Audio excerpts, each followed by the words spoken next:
Thanks for coming by. Stay cool and good luck. You got it. Thanks for having me on the show. It's been a pleasure covering you through the course of the first half of this NASCAR season on Fox and FX. We're going to look at Casey Kane, Dale Earnhardt Jr., Tony Stewart, as we get ready to roll here in just a moment.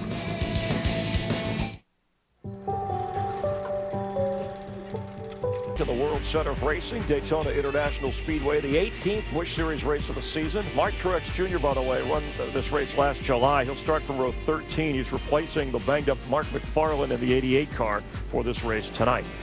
To get you into the heads of the drivers and under the hoods of the cars, let's turn to our pit reporters who have everything covered for you. Dick Berggren, Steve Burns, and Matt Yoakum. We begin our pit watch with Steve Burns. Hey, Steve. Hey, good evening, Chris. I appreciate that. Now, Kevin Harvick has had great success this season. He's the points leader. He's got 3 wins, more than anybody else, and he leads virtually every statistical category in the NASCAR Busch Series. He's also had great success here at Daytona. He has 8 starts in all 8 finishes. He's been 8th or better, including being 2nd on 3 occasions. But as Chris Myers mentioned earlier, his crew chief Shane Wilson has been ejected from the premises after the qualifying run. They were penalized for an unapproved aerodynamic modification. Calling the shots atop the pit box tonight will be Kevin Harvick's Nextel Cup crew chief, Todd Berrier. Harvick has to start from the rear of the field. Matt Yoakum. 2-time NASCAR Busch Series champion Martin Truex Jr. told his corporate teammate Paul Menard, the hardest win you'll ever score is the very first one. Now, he pulled that off at his home track in Milwaukee 1 week ago.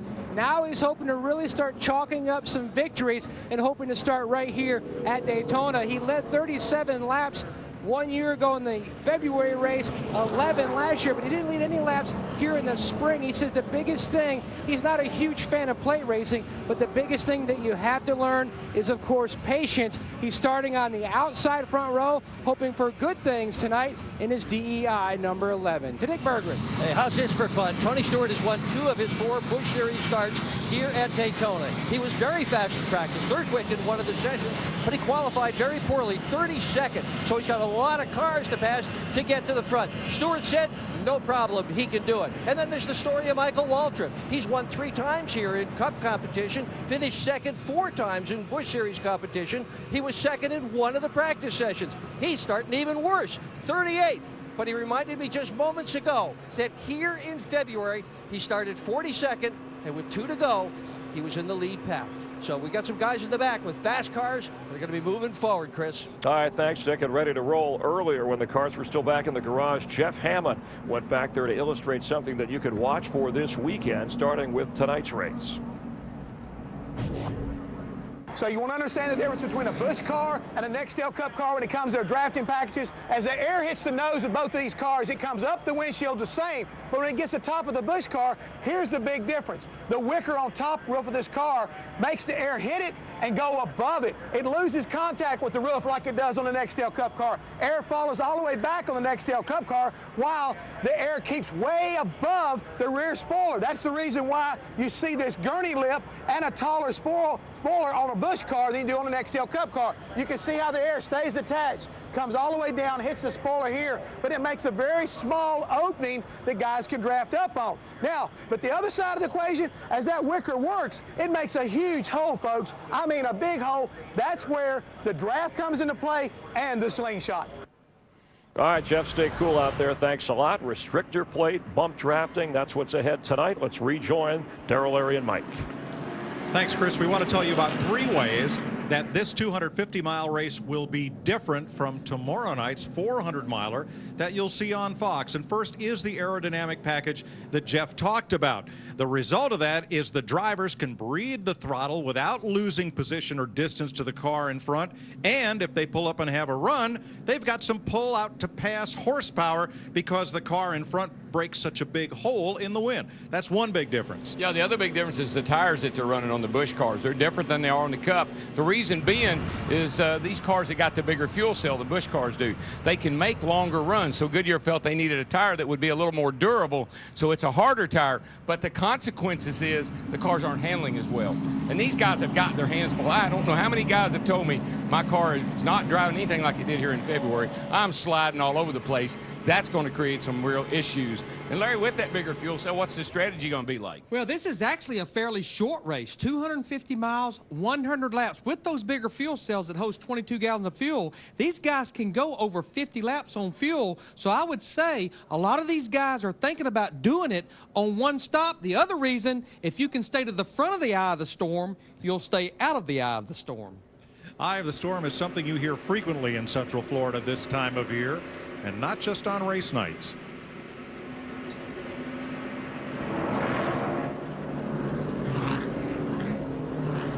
We're about a lap and a half from a start here in Daytona. It got up into the mid to high 90s this afternoon. The air temperature has cooled quite a bit, and the track has come down from around 120 degrees earlier. No threat of rain. Good bit of clouds. Nice balmy night in and around Daytona Beach. And you know, Mike, I mean, some of these guys, they've been out here 2 days practicing, qualifying. Some of the guys ran the IROC race last night, Tony Stewart. These guys are going to be pretty well used up after this short race tonight. They're going to need all day tomorrow to get rested up for that race tomorrow night. Because a lot of them will be in that 400-miler tomorrow night. And that's another thing. All of their practice has been in the heat of the day. This is really the first time they're going to be on the racetrack at night when the track is much cooler. That's going to solve a lot of those handling problems, but for everyone. It's going to help. J.J. Yaley has won all 3 restrictor plate poles for the NASCAR Busch Series this year. 2 at Daytona, 1 at Talladega.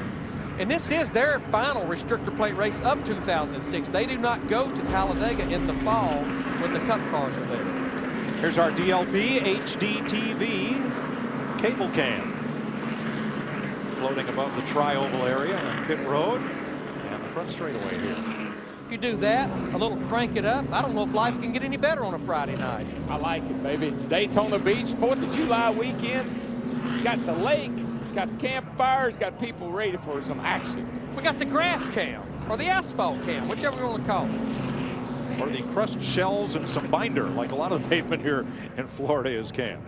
Lake Lloyd, the borrow pit that was dug to build the bankings for Daytona International Speedway back in 1958. Like everything else here in this part of Florida, you dig a hole and it fills with water. Imagine that. Now, 2 things also that exist here, but this exists also in Nextel Cup. You see that yellow line? Below that yellow line is out of bounds. You cannot race below that yellow line, and they have a non-aggressive driving zone the whole racetrack. Yeah, exactly. I know last in February here, they had areas that you could bump draft in. But this time, coming back, all the racetrack is a no-bump zone.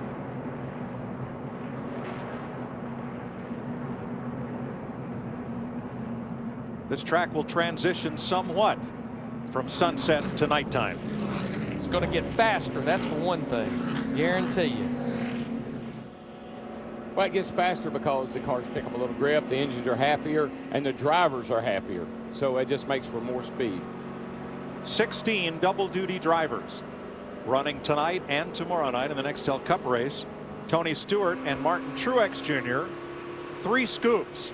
The International Race of Champions last night and the Busch race and the Cup race.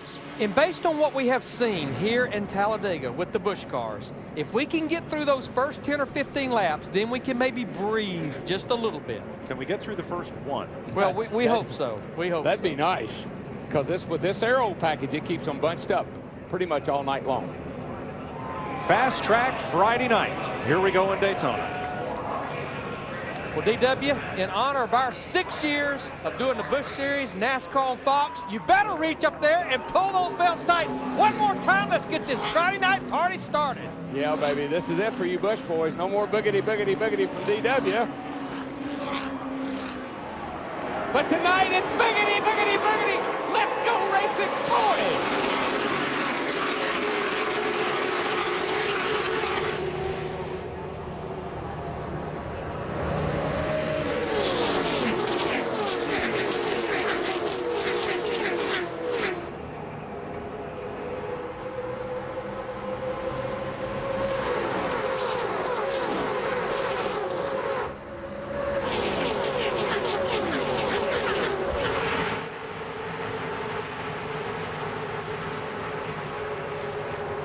Nice clean start. Yaley and his teammate Denny Hamlin hook up at the front. Outside pole sitter Menard dropping back to 8th. Yeah, he's up there all by himself right now, and the line is in the bottom. Everybody's to the bottom, single file.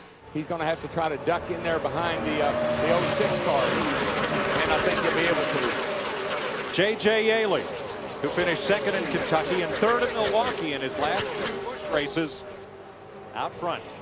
And pulling teammate Denny Hamlin in that 20 car with him, and that's Brian Vickers in the 57 car driving a Hendrick car. We know he'll be strong here, just like he was at Talladega and back here in February. You're going to see this kind of, you're going to see 2 lines all night long. The bottom line is going to be the best line early here, but I think that top line will come in after they run a bit. Paul Menard finds a place in line, back about 10th. But you know what? He will not be content to ride there. I remember down here in February, he'd get in line and then he'd jump to that outside. He just needs somebody to go with him because we know he's got a fast car. 3 wide, back about 18th spot. As Scott Wimmer tries to move up through the pack, the 66. And you'll hear us get pretty excited about 3 wide. This racetrack is plenty wide enough for 3 wide, but as these cars start buffing it around, that's when it gets exciting. I want you to look at that McDonald's car right there, the 35 car Regan Smith. Yesterday, late in the final practice, hit the wall hard with the right side. Chris Wright and that crew, they worked till 11:30 last night to get that car back in shape, qualified 20th, and he's holding his own now. Good job by that crew. Yeah, he was pretty fast before that, before he had that accident. So that's why I'm sure they wanted to fix that car. Reed Sorensen on the outside, the Discount Tire Dodge, gunning for 3rd against Vickers. You just get such a run, but when you're in line, you get such a run, you either got to pull out or back off. So you figure, well, I'll pull out, and usually you go backwards. He's going to back up right to Paul Menard. And the 2 of Clint Boyer. Menard finally gets to the bottom behind Johnny Sauter. Yeah, he's starting to work his way back towards the front now. If Menard will get up there, I just think that outside line, once everybody gets bottled up around the bottom and guys up there in the front of that pack start having to lift a little bit, that outside line will start to work. Dick Berggren's in the leader's pit. Yeah, and I'm listening to his radio, and J.J. Yaley was just told by his crew chief that Denny Hamlin running behind him is right on the yellow line. Yaley told his crew chief he has decided to run just a little bit above that yellow line to try to save his tires. So first and second, a little bit different line here at Daytona. Now, the yellow line, in my opinion, it's your best friend. It takes away anybody getting under you. If you stay on that yellow line, that's one less place you got to worry about somebody passing you. Now you see Paul Menard in the 11 car. It's set on the outside of the front row with Reed Sorensen in the 41. They have moved back to the high side. Didn't take long to work that high groove in turn 2. And you'll see guys like Clint Boyer just did. They'll jump from one side to the other when they're kind of at the tail of that line back there. But sooner or later, they'll get gripped up on that outside and they'll come motoring to the front. How about 3rd place Brian Vickers, Steve? Mike, before the race started, Brian Vickers told Peter Suspenzo and his crew that he actually wanted to run the high side, but here early in the race, he said that he's gotten a little bit loose, so he's staying on the bottom, and he's also turned off his bead blowers. The bead blowers are blowers that blow cold air or cool air on the bead of the tire, and it helps the buildup in the tire. If the car's a little loose, you turn them off, they'll build up some pressure, tighten the car up a little bit. That's in the front tires. He wants that air pressure to go in the 2 front tires. That's one of the adjustments that the driver can make during a run. There's a little bump, and that's acceptable. That's just bump drafting, and that's okay, as long as you don't slam into that guy. Reed Sorensen getting a little help from the 5 of Kyle Busch. And then people at home might say, well, what's the difference? Well, the difference is you don't pick the guy's rear wheels up off the ground. That's the difference. And you don't do it in the corner. On the straightaways, okay. Yeah, there's bump drafting, slam drafting, and then like we saw on the last lap at Milwaukee last Saturday night, dump drafting. Yeah. Now Paul Menard in the 11 car, he has found his teammate Dale Earnhardt Jr. in that 8 car, but then now Paul jumps back to the outside. And there's Vickers up to the high side like he wanted to be, but that's going to cost him some spots. Did you see the 8 car, that little wiggle? Paul got into him as he was turning to get underneath Dale Jr. That little angle will loosen you up big time. These cars they never stop moving around in this racetrack. And the driver, I mean, he's driving as hard as he can and doing the best he can, but they do a lot of moving around on their own, and you got to remember that.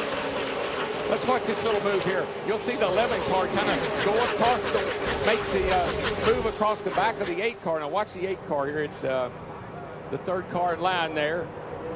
Watch him when he goes across here, touches him a little bit. See, Paul was going one way, Dale Jr. is going the other, and that's what caused Dale Jr. to get loose. Little casual contact at nearly 180 miles an hour. Junior has come to second. There's his wingman, Menard, right with him in 3rd. 7 laps complete in Daytona. J.J. Yaley has led them all.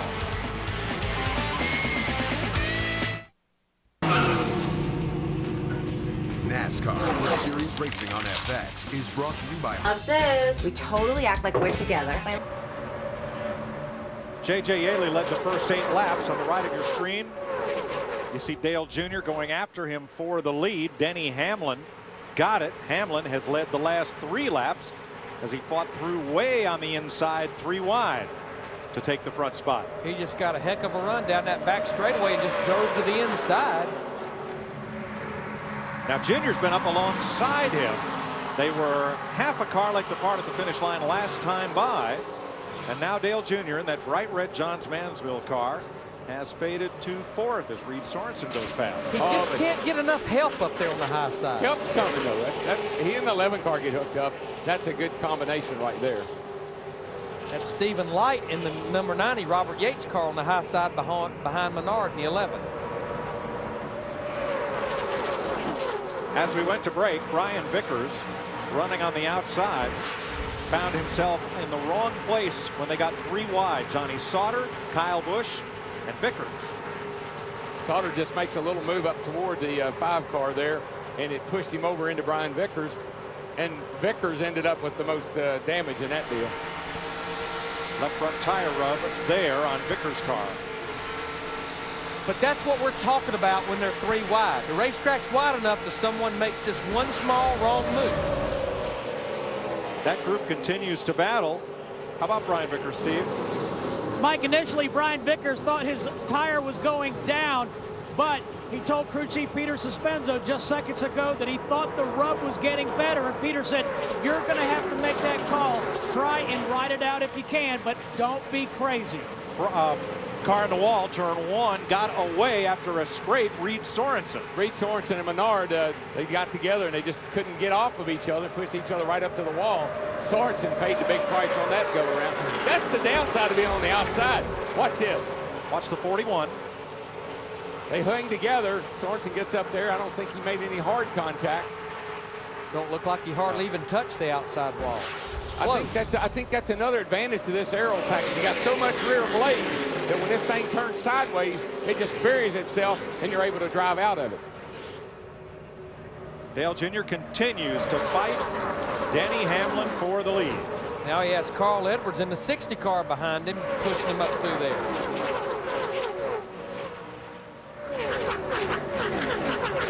Kevin Harvick, who had to start 42nd after a penalty post-qualifying, has climbed into the top 20. Harvick 17. As Junior's going to try and make it stick into turn 3, but don't know if he's going to get there. Just seems like right now, as you spoke a while ago, that yellow line is your friend. It's your friend to protect the bottom. Looks like it's your friend to continue to have the lead of the race. He continues to fight up there on the high side. Who's going to lead this lap? Hamlin. Yet again. These guys have become so draft savvy, all these guys, even Hamlin. Watch when he gets right up against Dale Jr. and side drafts him. He gets the advantage. Hamlin does and is able to pull back in front of Dale Jr. Junior was one of the first drivers at Daytona to talk about that side suck, that pull you get off a car when you're right alongside like this. He learned that from his dad, and always wanted his dad was always doing that, and I always thought he was just trying to wreck me. He aggravated you, but he knew what he was doing.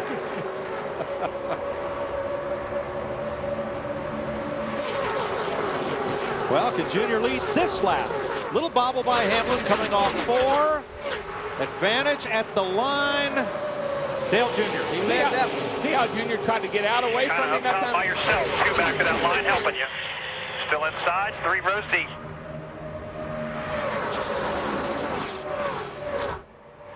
Well, he almost brushed the wall right there. They are using every inch of this racetrack, and that just tells you there's not a lot of grip out there. Up high there is. He got a good run off turn 2 on the high side, and he's actually going to be able to fall in front of Denny Hamlin in the 20 car. Now he solidly has the lead. Yaley trying to come back on the inside, and Vickers trying to get up there to be of some help and propel them both forward. 16 of 100 laps complete. Dale Earnhardt Jr., Denny Hamlin, J.J. Yaley, and Carl Edwards, your leaders.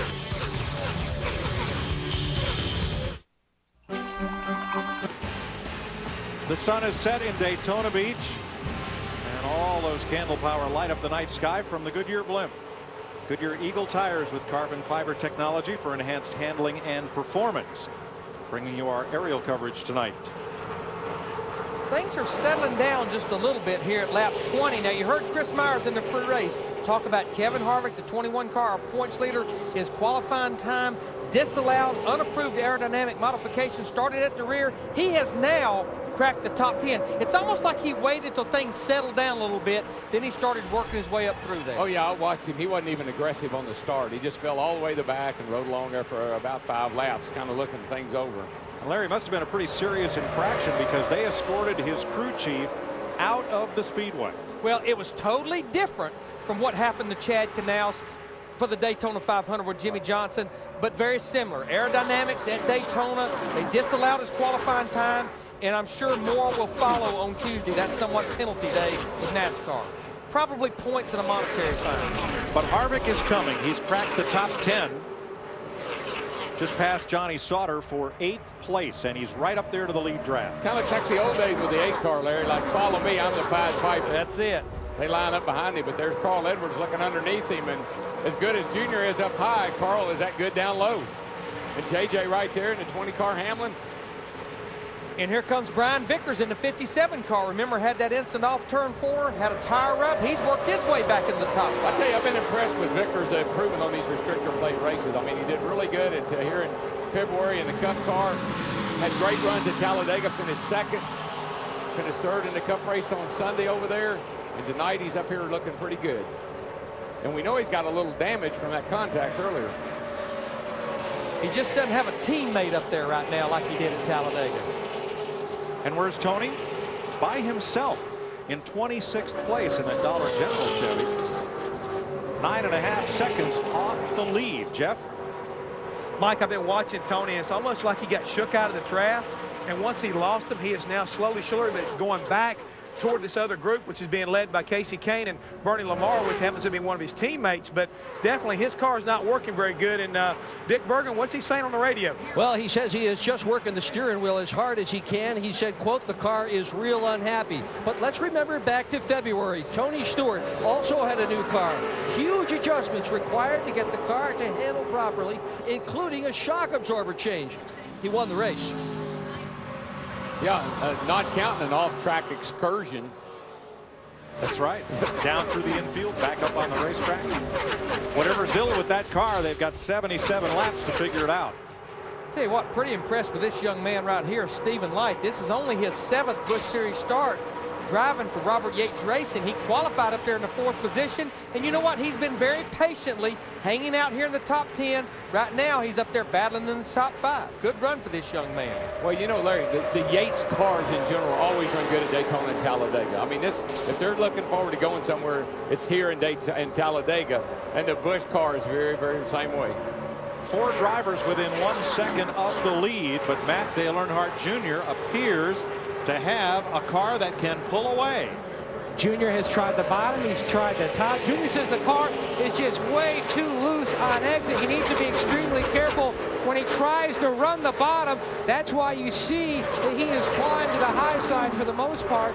His internet racing buddy, Denny Hamlin, his car is really free. He's just trying to hang on, and his corporate teammate in the 11, Paul Menard, extremely tight. And that fluorescent yellow car. Well, that's the complaint I heard from almost every driver. Their cars were just really, really loose, looser than they've ever had them here before.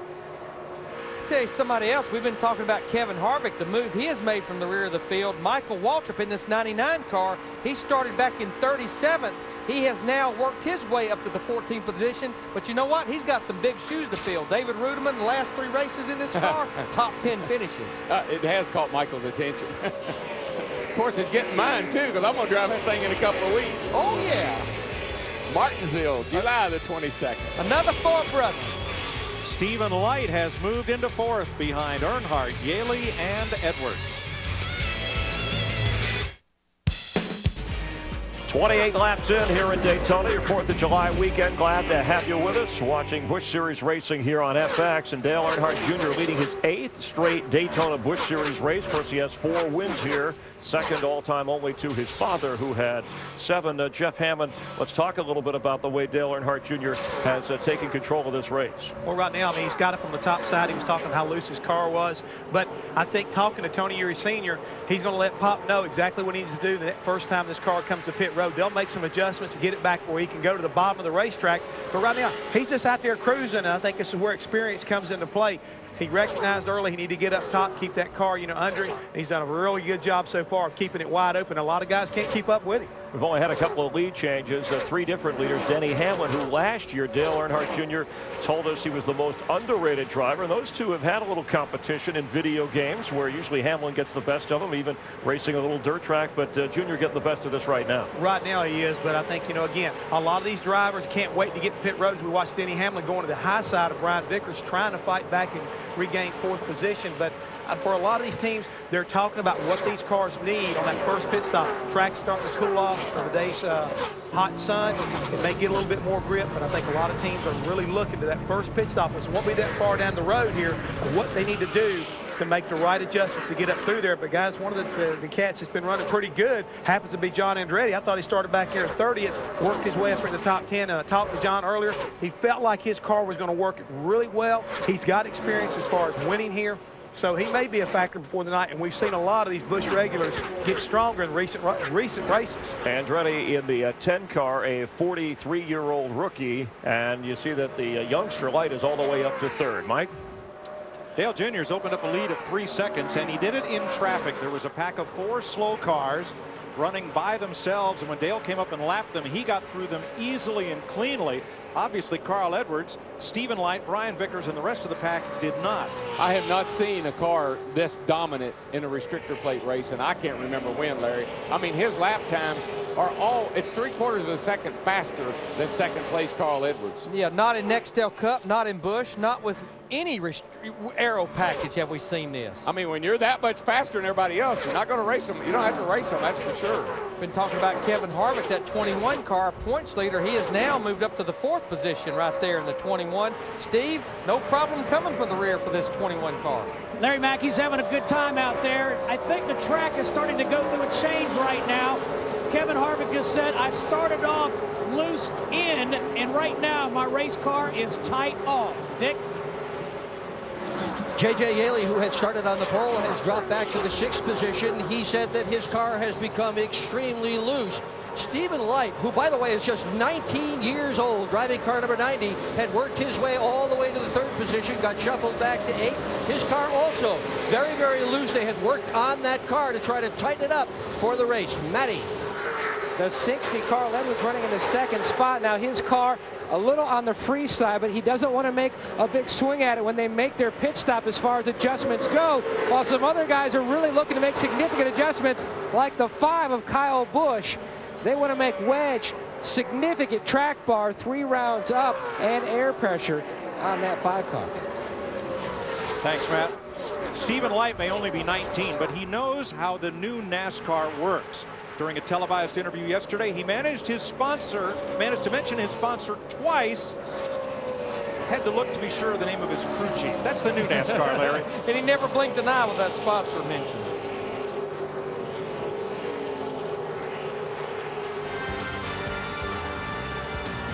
Dale Earnhardt Jr. doing a bit of rim riding, but he continues to stretch his advantage over Carl Edwards.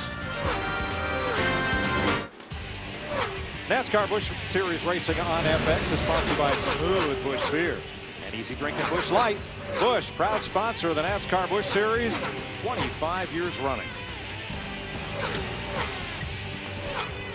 Dale Earnhardt Jr. working past Tim Sauter, the Lester Building Chevy, and he has 3 seconds on Carl Edwards.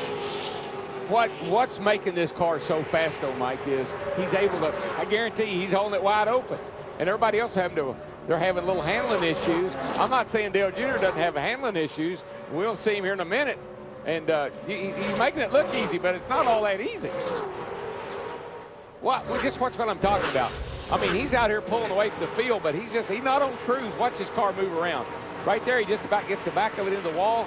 I mean, he's driving the wheels off of it, pulling away. Hero Richard Petty used to run that groove here at Daytona right up against the wall.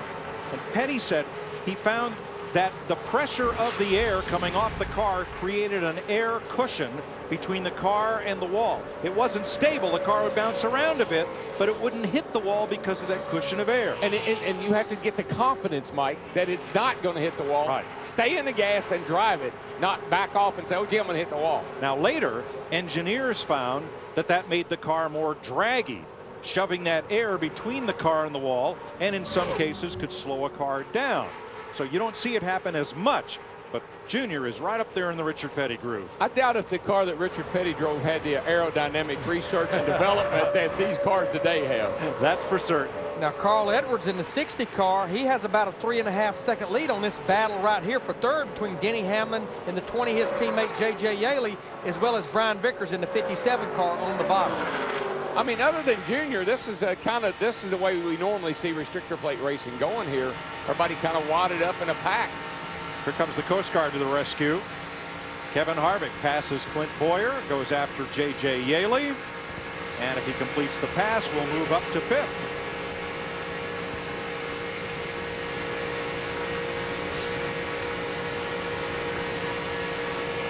And then he's only got about 4 seconds to make up to catch up with Dale Jr. Right before we went away from that shot, you could hear Clint Boyer. You were talking about it. He was having to roll out of the throttle just a little bit. That's the difference. I think if we ever get a pit stop here and the guys get a chance to work on their cars, they might be able to get up there with Dale Jr. But obviously he hit it just right on the get-go here. Next time by, we'll complete 100 miles of this race, caution-free. And we're within about a 10 to 12 lap window of that pit stop. I think as we get close to lap 50, you're going to see most of these cars start hitting pit road because, A, you don't want to run out of fuel here. You know if you make it to lap 50, you can make it to the end without stopping again.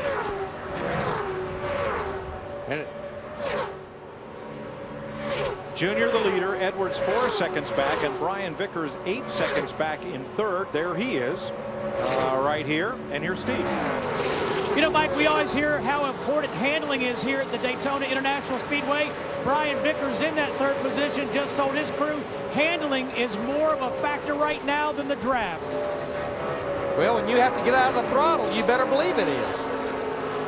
I say this all the time, but my favorite quote from a crew chief was, this thing's got 450 horsepower if you hold it wide open. And that's what Dale Jr. is doing, and he's pulling away from the field. 100 and 250 miles complete in Daytona. Fellas, 44 of 100 laps complete. Average speed 181 miles an hour. We've been caution free. Jeff Spraker's just taken his Every and McCabe Chevrolet to the garage, where he will join Shane Hall as the two cars out of the race. The deal making is starting here. We're about 6 to 8 laps away from those pit stops. And here at Daytona, like Talladega, when you make a green flag stop, you'd like to have a partner coming with you. Maybe you can get hooked up. Because I'm going to tell you, if Dale Earnhardt Jr. had a partner, there's no telling how fast he would be. Here come a couple of the leaders. Denny Hamlin's coming into pit road. And a lot of brake lockup for his teammate, J.J. Yaley, right behind him. And I think it's safe to say that these stops will be for 4 tires, fill them up with fuel. I think these guys right here know they can probably make it to the end from here. Stephen Light and Mike Wallace in as well. Dick? J.J. Yaley, who won the pole for this race, has said that his car is really loose. They're going to put 4 tires on the car with a little less air pressure to try to give him better grip. They also hope to put tape on the grill. Matty. Denny Hamlin, you can already see they've made a chassis adjustment. His car extremely loose. Started the day 4th. Looking for also an air pressure adjustment. Let's go back upstairs. Tony Stewart is in. So is Danny O'Quinn. Casey Kane comes to the pit lane along with Kevin LePage and Bernie Lamar. Boy, a long stop on this 90 car for Stephen Light. That's the thing. If you're only going to make it in one stop, Dick, you can't have mistakes. No, and that was a long stop all on the right rear, Larry. Mechanics just under that right rear trying to get the tires squared away. Oh, and now the NASCAR official is holding Light on pit road. So he's got a penalty on top of that, and that is likely to ruin his chance of winning the race tonight. Vickers, Harvick, and Boyer in. Steve? Kevin Harvick says he is loose getting in, getting 2 free. Todd Berrier said 10-4, we're going to tighten you up 4 tires, and Harvick is away. Paul Tracy, Jay Sauter, and John Wood to the pit lane. Now, the one saving grace of the field being strung out, Darrell, pit road is pretty calm with these green flag stops. Yeah, I saw a couple of issues there. The 9 car got blocked in. Somebody came in front of 56 car did, I think. But other than that, it was pretty clean. Stephen Light's penalty was for pitting out of the box. David Green brings the Kleenex car in for a wipe. And the 88 is in. That was Mark McFarland's car, and Martin Truex Jr. is in for McFarland tonight. Saw a mistake on Paul Tracy's car, the 34 car. It actually fell off the jack on the pit stop, and here comes, looks like Ashton Lewis Jr. in the 25 car locking him up. Tracy Hines just behind him. So green flag stops continue. The leaders have not yet been in. Clint Boyer's coming back in for a second time. That will hurt his chances tonight. Yeah, green flag pit stops. I tell you, there's a lot of pressure on these teams to do it in 14 seconds and do it right. Well, and they've been out there running for 48 laps, almost 40 minutes at over 180 miles per hour, and they're trying to get down to 55 miles per hour. That has to be hard to do. Curtis Davis is in, so is Stacy Compton and Stedman Marlin. Now, about the first 10 or 11 drivers have not yet made their stops. And I think, again, in the next 1 or 2 laps, because we're 2 laps away from halfway, I think you will definitely see all of these guys on pit road. Here's Todd Cleaver coming in. The 16, that's Greg Biffle. And the 66. Stop showing your box if you can, but try to come around the 95. Scott Wimmer in as well. Greg Biffle is a little bit aggravated with that situation right there. You could almost see it. Now, that's a bad move on those crew chiefs. You've got this window of laps to pit, and you've got 3 of them pitting together. It's just costing you valuable time. You need to communicate with each other and maybe stagger the laps that you come in. Make that 4 in a row as P.J. Jones comes in as well. Here's a crowd. John Andretti, Michael Waltrip, Paul Menard, Sorensen, McMurray. Great foot on the brakes. Busch and Johnny Sauter. Steve. Mike Reed Sorensen told Brian Patty, his crew chief, that the rear end is rotating very well, but the front end isn't working well at all. You see Kyle Busch stop on pit road to the right of your screen. Yeah, he missed his pit. up. Steve, P.J. Jones, I think it was coming out. Kyle didn't come in. Matt? And you've got Dale Earnhardt Jr. on his way down to his pit box. 4 different teams as the 66 crew members are running down pit road to push their car. 4 different teams came to Dale Earnhardt Jr.'s pit to see exactly when he was going to hit pit road. The 66 team pushing their car back. Junior stops a little long in the box. You can see the track bar adjustment being made. Well, Edwards can't get in his pit, Matt. Finally Bad does. entry in his pit box. He's at an angle. He was saying he could barely hold on to it as Dale Earnhardt Jr.'s service is complete. The back of the car hanging out of the pit box. Left side tires going on. The car just way too loose. He couldn't run exactly on the racetrack where he wanted. Air pressure adjustment for the 60. They were pushing the 66 backwards, and Edwards had to loop around him and then duck into the pit box. We see Kevin Hamlin in the 4-car in. Dale Earnhardt Jr., of course, has now made his pit stop as we're halfway. But a lot of mistakes on pit road by drivers and crews that really are going to be costly when you have a race that has no caution so far. Yeah, but none were made by that crowd right there. I mean, they were perfect on the pits. This is Scott Wimmer's crew pushing his car back down pit road just about the time they get to where Carl Edwards in the 60 car needs to turn in. Carl Edwards can't turn in. And the clock is ticking the whole time that's going on. Jason Leffler has made his stop. He is the last of the lead lap cars to pit. What a tough break for Hamlin. He may have been out of gas. Can't get him going. Looks like to me some of these guys pushed the envelope on that fuel, so could be costly for Kevin Hamlin in his 4 car. Now they're looking for a little bit of ether maybe to get this car cranked, but the clock's ticking. Green flag stops are complete. We're halfway in the Winn-Dixie 250 presented by Pepsi. 54 laps complete. Dale Earnhardt Jr. 10 seconds up on J.J. Yaley. Here's a look at the Craftsman pit summary. Nice move by Yaley's crew to get him from 6th to 2nd. And the thing about Junior is here, let's see what the 5 car, he's got problems here in the pits. These are pit problems under green. You see the 5 car could not get into his pit box because of the 43 car turning out, has to back up. All these are under green flag stops. Hold on, Larry. Caution's out. Caution is out. And that is good news for a ton of good race cars like Greg Biffle, Tony Stewart, Ashton Lewis Jr., Casey K, John Wood. There you see the 9 car having to be backed up under these green flag stops. Clint Boyer having to make a 2nd stop. All this happened within about a 4 to 5 lap window. He just missed his pit box. 100 seconds. And the caution, the first one of the night, is for debris in the backstretch. 55 laps we went, including a pit stop at an average speed of 178 miles an hour. Now, one thing I noticed about the 8 car, he didn't pass anybody on the straightaway. He passed every one of those cars he got around and drove off from in the turns, which tells me his car is just handling perfect. Or at least it's handling better than everybody else's. John Wood will get the free pass, a.k.a. the Aaron's lucky dog, since he was the first car 1 lap down when the caution came out. There were a lot of cars fighting to stay that first car a lap down. He just happened to be the lucky one when the caution came out. I guess that's why they call it the lucky dog. That's exactly why they call it the lucky dog there. Me and you are pretty much... We're all over it, aren't we? No, we're the masters of the obvious. But you've always told me, stick to what I know. Well, Aaron's likes just talking about it. That's all. They like that, so I guess that's good.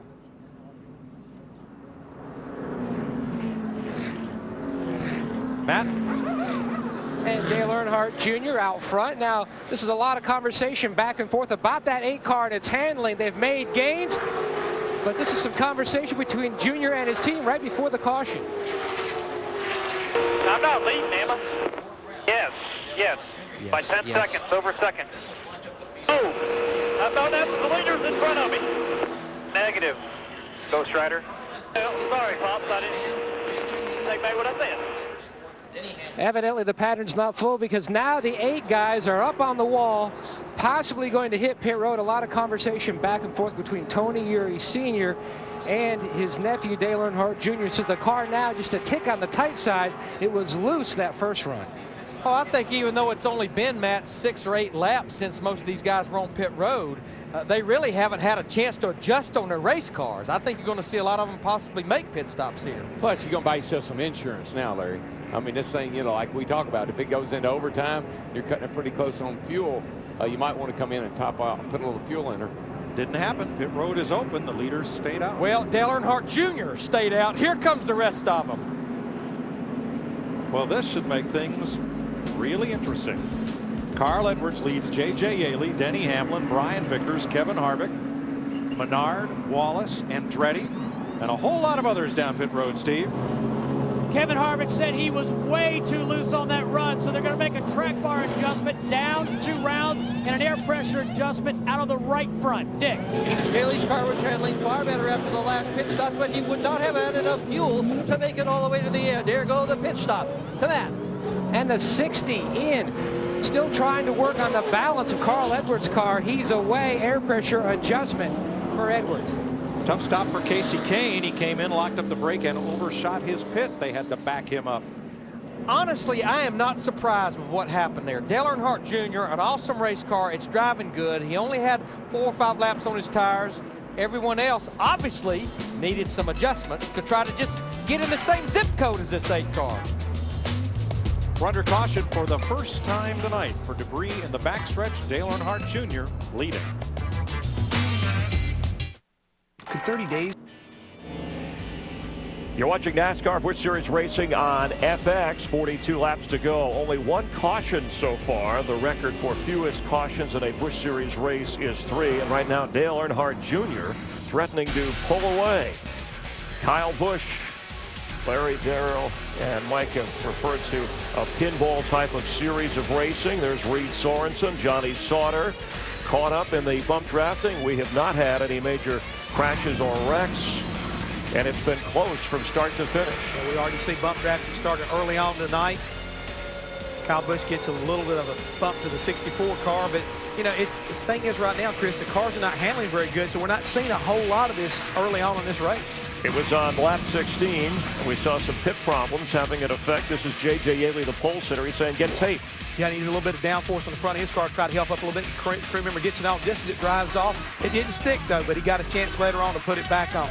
Jason Ratcliffe, the crew chief. Dale Earnhardt Jr. taking over on lap 16 from Denny Hamlin and is holding on. Our Supercuts trivia question: who are the only drivers to win a Daytona Busch race from the pole? Again, Yaley, your pole sitter here, but Dale Earnhardt Jr. out in front, and the other, as Larry McReynolds pointed out, the other guys really had to pit. They're not catching up, making up any ground. Well, the first 3 guys, Dale Earnhardt Jr., Michael Waltrip, Jason Leffler, all stayed on the racetrack, but the rest of the field came down because, hey, they could not handle him the way he was. They had to work on their race cars, so you got to take advantages of these caution flags to try to make your car better if you expect to get up there and challenge this 8 car tonight. Jeff, 41 laps to go, and the byproduct of a car may be going out in front like this with the hard tires. We might see Junior continue to dominate. I think right now he's the only car out there, at least early on, that could hold it wide open. The rest of them couldn't do it, so they had to work on their cars, Chris. The answer to our Supercuts trivia: the only driver to win a Daytona Busch race from the pole, and we have 2, Dale Earnhardt Jr. and Joe Nemechek, and of course Junior leading now under caution ahead of Michael Waltrip and Jason Leffler. Let's rejoin Darrell, Larry, and Mike. Cars from 5th on back were cars that made pit stops under this caution. So Jason Leffler and John Andretti moved up to 3rd and 4th. Michael Waltrip up to 2nd. Tomorrow night in Daytona, we go 400 miles under the lights for the Nextel Cup cars. There are tickets available. Ticket office will be open all day here in Daytona, or come and get them at the gate and get a good look at the World Center of Speed at the speed of light. Don't forget that great fireworks show tomorrow night either after the race. It's going to be huge. And now it's the sprint to the chase for the Nextel Cup. 10 to go till we get to that race leads into the final 10. Should we maybe copyright that? I think so. It sounds good. Unless somebody already did. Well. All right, here we go with 25 cars on the lead lap. Aerial coverage provided by Goodyear carbon fiber technology for better handling and performance. The Goodyear blimp flying high above the speedway as the green flag waves for the restart. Well, we'll see who made the right changes on their cars as if they can hang with Dale Jr. And I think the thing it's safe to say, the 3 cars that stayed out and those 21 cars that pitted on the lead lap, they can all make it to the end without pitting, as we've got 40 laps to go. But Larry, just on that restart right there, that's just incredible acceleration to be able to pull off from everybody like that. Now, here they come. They're going to chase him down. Hopefully make a race out of this here, I'm thinking. But, man, he just sets out there and leads them around here. Comes Carl Edwards in the 60 car. Getting a little push from J.J. Yaley. He's going to slide up in front of P.J. Jones. The 60 car got a good run through the middle of 3 and 4. Yeah, and Yaley just couldn't get there in time to clear the lap car. Matt, trouble. Turn 4, 3 cars sideways. Oh, here we go. Bunches and bunches. Here comes another one. The 2 cars all the way through the grass. Reed Sorensen in it hard, along with Paul Tracy, the IndyCar star, and Clint Boyer are the 3 cars that spun. Johnny Sauter has damage to the nose of his 00, and we're under caution for the 2nd time tonight because cautions breed cautions. Danny O'Quinn hard into the outside wall in that 50 car. Darrell, what happened here mid-pack? Let's see if we can look back here and see who got into who. Somebody probably slid up the hill a little bit. Sorensen is sticking his nose in there between those two cars of Paul Tracy and whoever that was on the Kevin outside LePage. there, Kevin LePage. No place to go, and they made contact. And from there, the wreck is on. Johnny Sauter, the 00, getting some damage coming down pit road. And O'Quinn was put into the wall by the car behind him as they slowed to avoid it. Watch the 41. 41 just trying to go where there's no way he could go there. There's not enough room. And when Paul Tracy needed a little room to come up, the 41 was in the hole.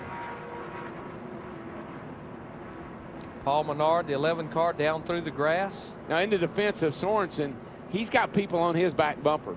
And so if he's got a hole there and he eases out the throttle to give those guys some room, then he's going to get run over. Let's ride with Clint Boyer. This ought to be sighting. Yikes.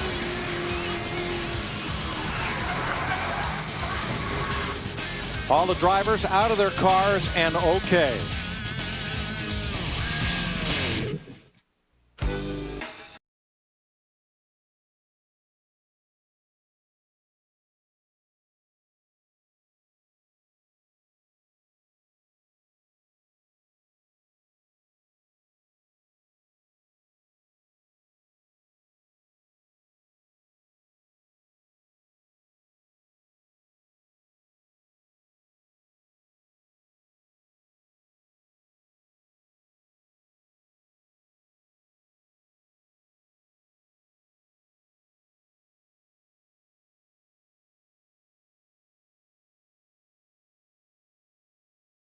Then a debris caution set up a calamitous restart with a big crash happening coming off turn number 4. There's our Aqua Velva out of the blue moment. Watch 41, middle of the track. Paul Tracy coming up a bit. Sorensen makes contact once, twice, and then the game is on.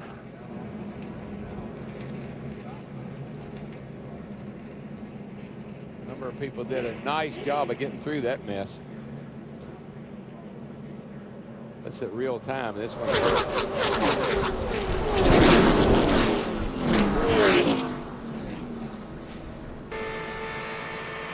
From Kenny Wallace. Real funny, stay high, stay high. Come down low, come down low. Good job, come on, come on. There was one of those number of people. You are so lucky. Yeah.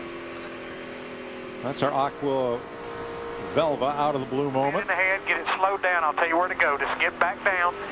Pit road's fine. Pit road's fine if you need to get there. Stay on the racetrack now. Get up high, and you're clear. Clear. Come on, come on, come on. You're good. Nothing coming at you hard. Nice That job. was Greg Biffle. Aqua Velva keeps your face toned and fit. You know what women say? It just feels better Are you okay? with an Aqua Velva band. I love that. That spotter did an outstanding job of getting him through that. It was calm the entire time. I'll tell you where to go. I'll tell you what to do. Just back it down. I love that. The red flag is out. We've completed 63 laps and the field has been stopped, and here's why. It's not just the debris cleanup coming out of turn 4, but this is gate 7. This has been the long time access from Speedway Boulevard across the track into the infield. That's a temporary gate that's set in place for each race. A piece of sheet metal you see right here has been lodged between gate 7 and the wall. They're going to have to remove that, so they've decided to halt this race while repairs can be made. In such case, usually we check in at the Hollywood Hotel. All right, thanks, Mike. And under the red flag, you were talking to drivers before the race, and it was just a matter of time. And you touched on it, the hard tires, the air pressure, and we kind of saw that. It was about the 25th spot where Reed Sorensen was running when this unfolded. We've counted at least 6, maybe as many as 8 cars involved. Well, I think we've been kind of like dancing around this all night long because of these harder tires. I think that's why Dale Earnhardt Jr. has been able to get away from everybody else. They've had to kind of like soft pedal all during this first 50 laps of this race until they made those adjustments. When that caution came out, I think guys got a little more aggressive. They still had a lot of low air pressure. I think a lot of teams made air pressure adjustments trying to get grip to this old racetrack, and I think that was kind of contributed. Cars kind of washed up the racetrack, got together, and that triggered the big one. And we were moving along at a record pace. Cars getting up to about, 185 miles per hour in this race. The pace wasn't that high, but obviously this is going to slow things down considerably. Oh, definitely so, Chris. But the effectiveness of this whole deal, if you take a look, the black car on the top part of the speedway, right there is where Reed Sorensen comes in and gets, and I think that's Kevin LePage's car on the top side. Okay. He knocks him sideways, and that kind of made Reed overreact. So he turns him sideways, gets down in the 34 car of Paul Tracy, and that's where it all kind of erupted from those two cars, or three cars, making contact. And then all of a sudden, here's Mike Wallace. He does a really good job. He kind of gets through there. The 4 car almost gets into it. He clears it. Look at Paul Tracy going fast backwards. Oh, he's at about 150 miles an hour sliding backwards. You could say that Tony differently. Stewart, a lot of guys made great moves. Menard, he just barely gets through. All these cars made great decisions, and it's a good thing it happened on the front side there, guys, because it hadn't been, I don't think it'd been nowhere near as many escape routes down through the grass, down pit road. A lot of guys made quick decisions and avoided really making this bigger than what it was. And the drivers, at least out of their cars, okay. I'm sure they're a little bit rattled, shaken up. Under red flag with Dale Earnhardt Jr. leading 63 laps in and 37 to go. And those are the drivers, car numbers involved. And you take a look here at Johnny Sauter. He had a lot of damage to his car. Clint Boyer. Paul Tracy, definitely a lot of damage to his car. Reed Sorensen, Daniel Quinn, he was parked to the outside. I think Kevin LePage and some of the other teams, they've got a little bit of damage. I don't think it's going to keep them from going on, but they'll have to come down pit road and effect repairs. Let's check in with Dick Berggren. Dick? Well, at a moment like this, Chris, ordinarily you hear drivers talking about changes that they'd like to have made to their car. You know, pull a spring rubber out here, add a little bit of wedge there. J.J. Yaley has just called for an ice pack and a peanut butter and cheese sandwich to be delivered to his race car. Thanks, Dick. So Dale Earnhardt Jr. leading 48 laps. J.J. Yaley, the pole sitter, 8 laps led in this race, and Denny Hamlin has led 7 laps. But the wreck involving, triggered by Reed Sorensen, involving multiple cars, has us under a red flag here in Daytona.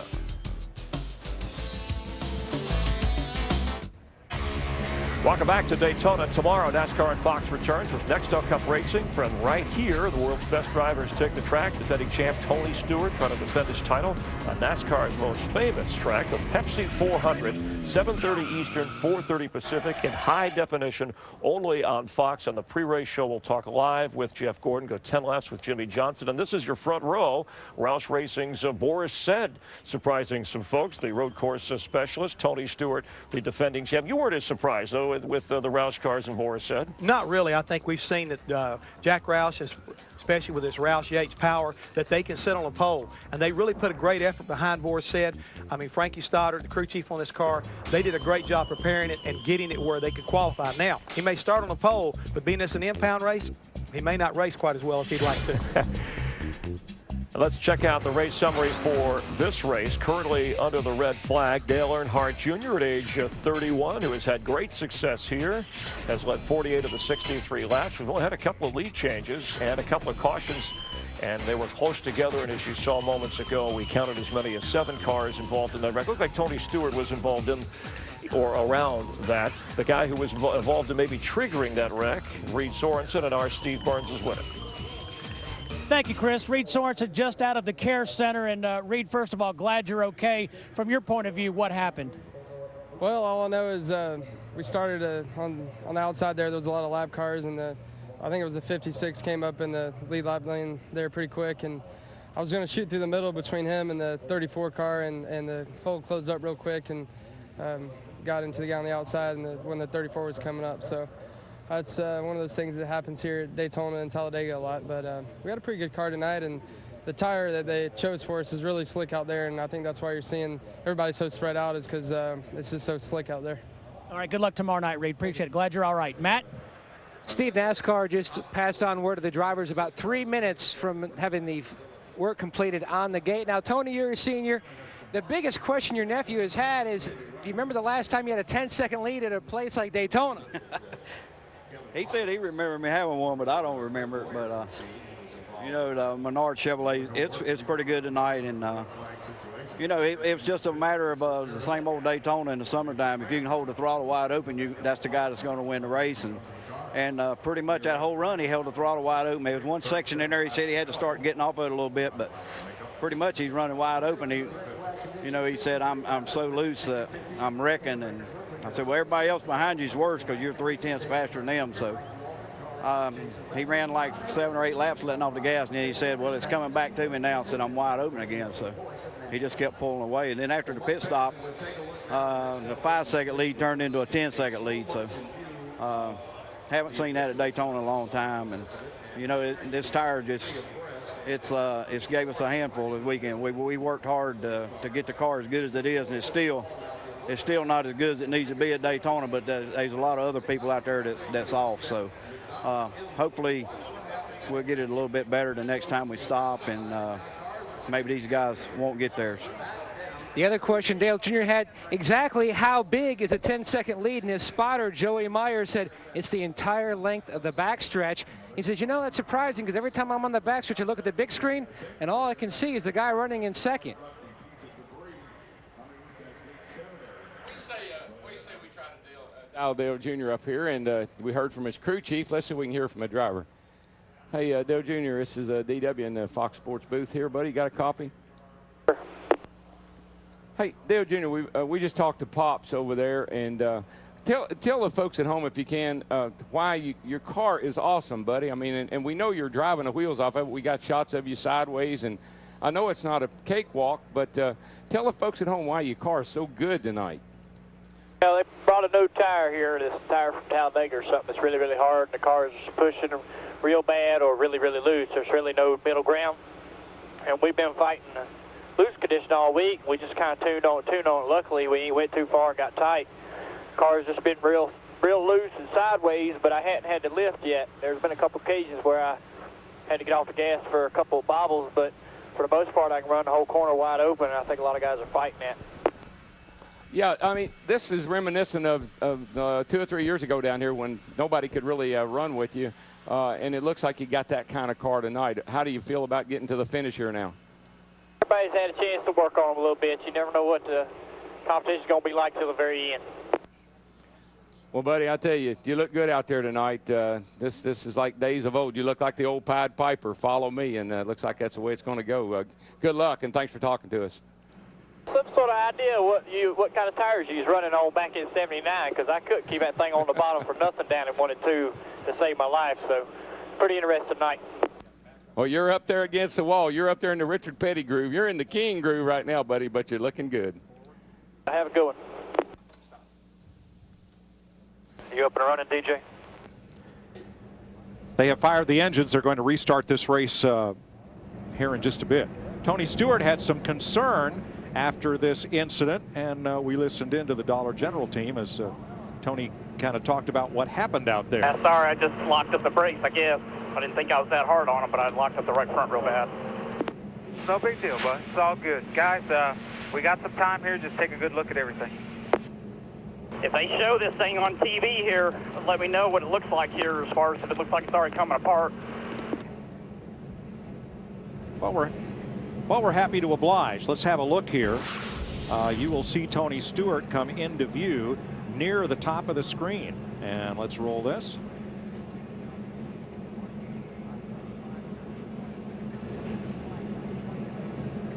Right there is where he starts to lock up those rear tires. That's quite a bit of a lockup. I would be a little bit concerned about that. Stewart drives through the smoke and through the grass and makes it through without any apparent damage to the car. But what are those tires like? That'll be the question. But what I would say, I mean, Tony is still on the lead lap. We've got 24 cars on the lead lap. He's in 21st. Come to pit road and get 4 tires. Just bring her on here, bring her on in, Smoke, and we'll fix that problem for you. There are 24 cars on the lead lap. There will be 23. P.J. Jones is our Aaron's lucky dog. He'll get back on the lead lap. It's going to need a little bit of a push, I think. It wouldn't refire. Don't reckon the battery's a little low, do you? I know where the battery's located. Stedman Marlin climbs out of the car with a little bit of assistance after being involved in that. He will likely join Reed Sorensen in the garage with Danny O'Quinn, Jeff Spraker, and Shane Hall. 63 laps complete. We're back under yellow at Daytona. Thursday. Welcome back here at Daytona. Dale Earnhardt Jr. leading. Red flag for about 12 minutes, delaying things. Back under caution, getting ready to roll. In case you joined us a little bit late here on FX, Dale Earnhardt Jr. had led 48 of the first 63 laps, taking the lead from Denny Hamlin, and then a series of green flag pit stops with problems. Yeah, problems right there. Johnny Sauter, he comes in, locks it, overshoots his pits. Kevin Hamlin right there runs out of fuel in the 4. And when the 66 of Scott Wimmer runs out of fuel, well, he kind of messes up the 60 car. Carl Edwards and messes him up getting in his pits. Same thing here for the 2 car, Clint Boyer. He comes down pit road and overshoots his pits. After just one caution, lap 61, not the big one, but a messy one. 7 cars involved. Reed Sorensen in the 41. Nowhere to go with Kevin LePage in the 56. All the drivers okay. 2 cars officially out of this race. That's what brought out the red flag. But you heard Tony Eury Jr. moments ago, crew chief for Dale Earnhardt Jr. saying, hey, at one time a 10-second lead unheard of in this race. Unheard of, but the last time I saw this kind of domination really was Bill Elliott and DW. You know how strong he was when it came to restrictor plate racing, to kind of stretching out on everybody. Looks the same way, Jeff, and again, it was all in the handling of the car. He could just run wide open, and we couldn't. I know we just keep saying that over and over again, but I just can't stress what a big deal that is to be able to run around here wide open. I do believe, though, Michael's got a car capable of hanging with Dale Jr. if they run a few laps. And I think that's one reason Michael Waltrip and that group decided to stay out, where they could at least get up there to the rear bumper of that 8 car. Johnny Sauter, Mike Wallace, and John Wood have just made pit stops. They'll go to the back of the pack. And correct myself, Stedman Marlin out of the race with heat exhaustion. He was not involved in the accident, but instead parked his car. And now we'll see more pit stops as we are 1 lap from going green. And you mentioned Mike Wallace in that 1 car made a stop. We saw him get just a little bit of damage as he came through that wreck, and Mike had worked his way up into the top 10, so I know they hated to make a pit stop, but they needed to make some repairs here with about 35 laps to go. You see Clint Boyer continuing to make repairs at the rear of that car. He was involved. Bernie Lamar, the 77 car right now, Bernie is 1 lap down. Finished 2nd here in the February race. Yeah, not having quite the luck he did here in February. Not yet, anyway. Here's Todd Cleaver and P.J. Jones. Johnny Sauter's coming back in. His brother Tim. There are 3 Sauters in this race. Tim, Jay, and Johnny. Of course, what a lot of these cars are fighting for is to get out there, be the first car a lap down, get a caution, get back on the lead lap. So we will restart with 24 cars on the lead lap in the outside lane, lap down cars on the inside. Earnhardt Jr. the leader, Michael Waltrip, Carl Edwards, Jason Leffler, John Andretti. They did not stop on the most recent caution. Then J.J. Yaley, Brian Vickers, Kevin Harvick, Denny Hamlin, Jamie McMurray, and the rest of this field. And there's 2 Busch regulars right there in the top 5, Jason Leffler and John Andretti. So those 2 cars have been probably the best 2 Busch cars, and Menard as well, most all year. Well, this is our final NASCAR Busch race on Fox. Next year, new television package. And Fox will not be part of the NASCAR Busch Series, which we will miss greatly. But in honor of the 6 fun years we've had with this great racing series, what do you say on this restart? We let everybody run over to those amplifiers and give them a little exercise. Just bottom them out one time. We'll give you a little DLP cam to go with it. We're just going to crank it up on this restart.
Dale Earnhardt Jr. trying to run to daylight.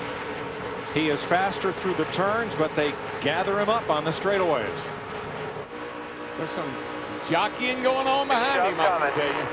A little light bump drafting down the back straightaway before they turned it off into turn 3. Riding with Michael Waltrip, looking back at Carl Edwards in a 60 car. I'd call that casual contact on this racetrack. Car's starting to make a little bit of a move back there. Martin Truex Jr., the defending champion this race. Now, he's in the 88 Navy car. Mark McFarland is still the driver for that car, but he was injured in that late race crash last week at Milwaukee. Martin Truex Jr. driving, filling in for Mark McFarland. Started 25th. He's making his way to the front. I think you'll see everybody, be able to hang with Dale Jr. for a little while. Fresh tires, they can hold their cars wide open for a little while, but it's after about 10, 15 laps when Dale Jr. will start to stretch it.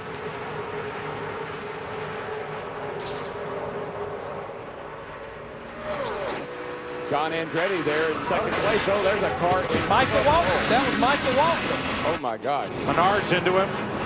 He comes down the banking and collects Jay Sauter. Carl just flat ran over him getting in the corner. He wasn't even under him. He just shoved him right to you. Talking about Carl Edwards. That was the contact that put us under the caution for the 3rd time tonight. 20 car going by with damage. Last week's winner, Paul Menard, sat on the outside of the front row. The 11 car tore up. There's Denny Hamlin, second in the points in the 20 car. A lot of damage. Menard's car is killed. Stephen Light, the right front, torn up on his car. Michael Waltrip was running second, so this all happened very close to the front of the field. Watch the 60 of Edwards and the 99. He just gave him a bump in the wrong place. That's what they've been complaining about here. You can't bump in the corners, and you can't bump going into the corners. Stephen Light in the 90 car, who was trying to get his lap back, he was heavily involved.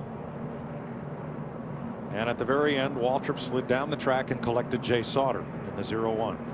Just get right here, right about the time you're getting ready to turn off into the corner, that little casual contact just sends, you're loose in anyway, and now you get a little bump and it just sends the car around. Boy, it wasn't much of a bump, but it didn't take much. Boy, look at that 90 car. That thing went airborne. Yaley squeaks by in the grass, and Regan Smith shoots the gap and makes it through. And Tony Stewart goes by in the grass on the apron. There it is. Just one too many.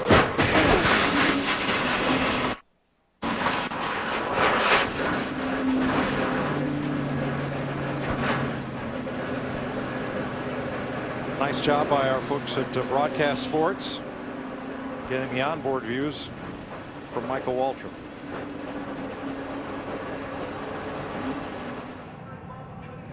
Where Denny Hamlin almost made it by, but nowhere for Paul Menard or Stephen Light in the 90 car, and just nowhere for him to go. Steve Burns. Mike, and we heard Michael Waltrip after that wreck. He said, my car was slow, but I didn't deserve to get wrecked. He just spun me out. Well, he was bumping him all the way down the back, and it was at casual. It wasn't hard. It wasn't like he was slamming into him. He just hit him one too many times in the wrong place. Well, Darrell, we say he hit him, but look at the nose on Carl Edwards' car. It didn't even break the paint. It was such a light touch. But the cars, you'll hear the drivers complain about being a little bit loose in. That's kind of how you set these cars up. And you get a touch right there on corner entry, it will send that guy around. No, you could see from the in-car Michaels, he was not hitting him hard. No. It was just that little bump that did him in getting in the corner. And this had been going on for the last few laps. Carl had been tucked up behind Michael Waltrip for about the last 3 or 4 laps, trying to give him that surge down the back straightaway. We've long said at these speeds, these cars are so loose, you can turn them around with your finger. And that's about the amount of pressure Edwards applies. Here comes Carl. Now watch. Soft. But this little bit of a right at the corner, you can see Michael just getting ready to turn in. Just, as you said, just one too many. One too many. And last week's winner, is this week's victim. Here's Dick Berggren with Paul Menard. Yeah, he just took a look at what's left of the right front corner of the car. Is it as bad as it looks, Paul? Yeah, it's. I think we junked it right there. Typical play race, you know. That's why I play races so frustrating, and you know, one person spins and everybody else gets caught up in it. So it's frustrating. But what are you gonna do? The right front, Mike, is virtually torn off this car. I mean, the right front corner is just gone. No way they're going to fix it and get it back out there tonight. He comes in here 6th in the points. It all happened behind Dale Earnhardt Jr., right behind him. He is still our leader with 29 laps to go in the Winn-Dixie 250 presented by Pepsi. Hope you'll be with us tomorrow night on Fox. We'll recap the good, the bad, and the unusual of the first half of the NASCAR season. Speaking of good, he broke records with his 9th road course win. We'll talk live with Jeff Gordon, who's also engaged. Jeff's teammate, Jimmy Johnson, won here just 19 weeks ago. Can the points leader keep his cool for 10 laps with us? And last time they raced under the Florida sun, this time they'll be under the lights. DW and Jeff in their drive and ride put you closer to the track. All that plus gas and go. Tomorrow night, NASCAR on Fox. The pre-race show starts at 7:30 Eastern, 4:30 Pacific. The Pepsi 400 racing on this 4th of July holiday weekend, continuing on the Fox family of networks. Moments ago here, under caution with just 28 laps to go, Dale Earnhardt Jr., your leader, saw the accident with Michael Waltrip. Carl Edwards has been held a lap for aggressive driving. Yeah, he's getting ready to come down pit road. He's been told to come down pit road, put it in the pit box. They're going to hold him for 1 lap for aggressive driving. Again, this is a judgment call by the folks at NASCAR, feeling like, you know, he hit him one too many times, and they want to make sure that everybody understands. And this is probably a message that's trying to be sent, not just for the remainder of the night, but probably also for tomorrow night too, Chris, that they're trying to make sure everybody understands we're not going to have this again. We got too close to this back at Daytona when there was a lot of controversy about bump drafting, and I think this is what's being sent right now. A message not only for the remainder of the night, but for tomorrow night also. Tony Stewart said after the Budweiser shootout, remember, somebody's going to get killed out there. That created a stir. Right now you see that team, I'm sure they're dejected, but I'm sure that Pierre Cattell, the crew chief on this car, is telling his driver, look, just don't get excited. We'll go out and race. Hopefully we'll catch another caution, and we may get back on the lead lap and can make a good run out of it yet. Carl Edwards on the cover of Men's Health magazine flexing his muscles here, maybe a little too aggressive. Let's check in with Steve Burns. And Michael Waltrip just out of the care center. Michael, we heard you say on the radio that maybe you were a little slow, but you just didn't deserve to get wrecked. Well, Carl, that was bump drafting gone bad. I mean, why he pushed me down in the corner, I don't know. I love Carl. He's a great racer. He just made a mistake. He got penalized. That's just, but my car is tore all to pieces. I'm real proud of the Aaron's team. You can see there on TV, he just lifts my wheels off the ground going in the corner. I like Carl. I even loaned him my body for that Men's Health shot. That was his head. Did not. Yeah, his head on my body. I love him that much. But it was just a mistake. No hard feelings. He raced hard, and I know he's sorry, and we'll get him tomorrow night. I love this track, man. It makes me want to go. You're good here. I like it. I got big feet. So you push the pedal down real hard and hang on and guide. And the fans are so passionate here. And I just am real thankful to have opportunity to race NASCAR and at Daytona especially. It makes my heart bound. Glad you're okay. See you tomorrow night. Cheers. Oh, you spilled. All right, and Michael, referring to the magazine cover, there is Carl Edwards, Men's Health, coming out in August. And that's not Michael's body, is it? But I loved his bump. I wouldn't know. I wouldn't know. Bump drafting gone bad. That sounds like a show on FX. You know, Always Sunny in Philadelphia, followed by bump drafting gone bad. We're getting ready to go green. Let's rejoin. Is this Daryl's body? Yeah, hopefully that's not what's on Fox tomorrow night at 7:30. Bump drafting gone bad. We're getting set for the restart. That was not dump drafting, but it probably was a little too much contact. And so Carl Edwards now leaves pit road as the field comes by under green behind Dale Jr. with 26 to go. Well, all I know is in the last 24 laps, the average speed of this race has lost 50 miles per hour. John Andretti now second place. He stayed out under the caution flag at lap 60. He was good to go the distance. And how many Julys ago was it that he won down here in Cale Yarborough's car in the Cup race? Oh, probably 7 or 8 years ago.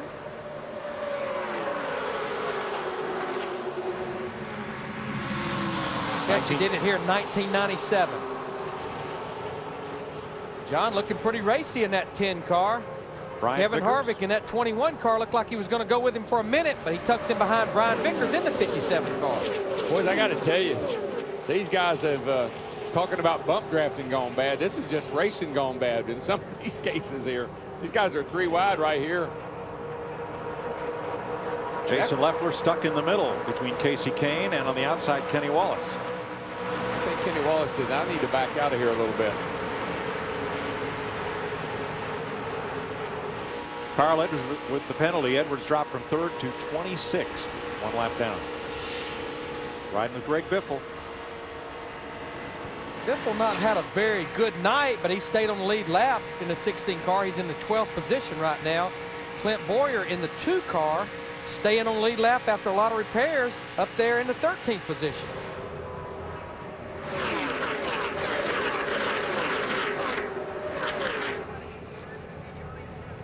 Kevin Harvick from 42nd on the starting grid due to a penalty for unapproved adjustments, unapproved modification, has climbed to 3rd, trying to pad his point lead. Right now it's over 400 points on Hamlin. I can't really say enough about Brian Vickers running there in 2nd place. His restrictor plate driving has really improved over the last year.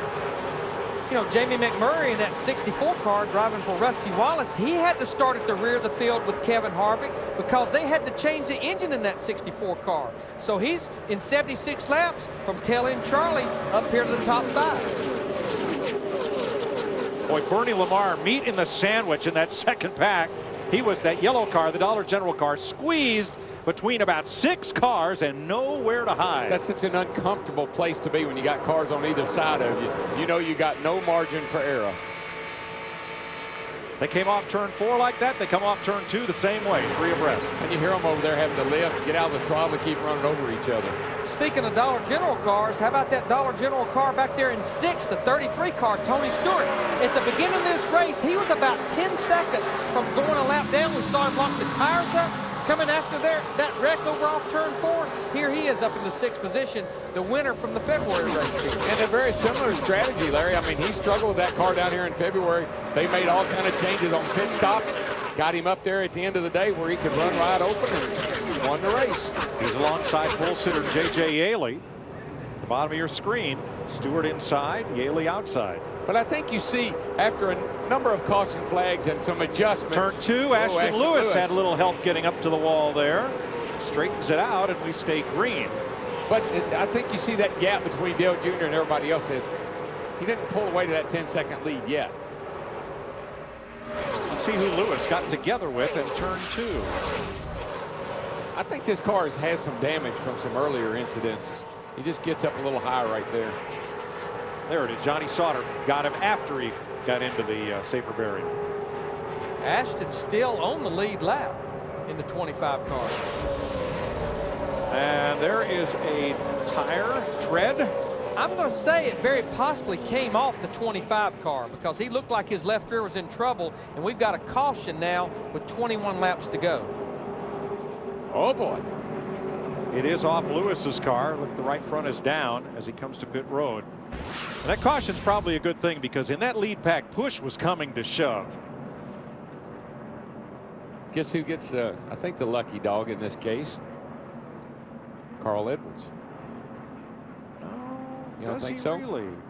Yeah, I think he does. Wow. If he indeed, when the caution, at the point of caution, if he indeed was the first car lap down, you're exactly right. Survey says Carl Edwards.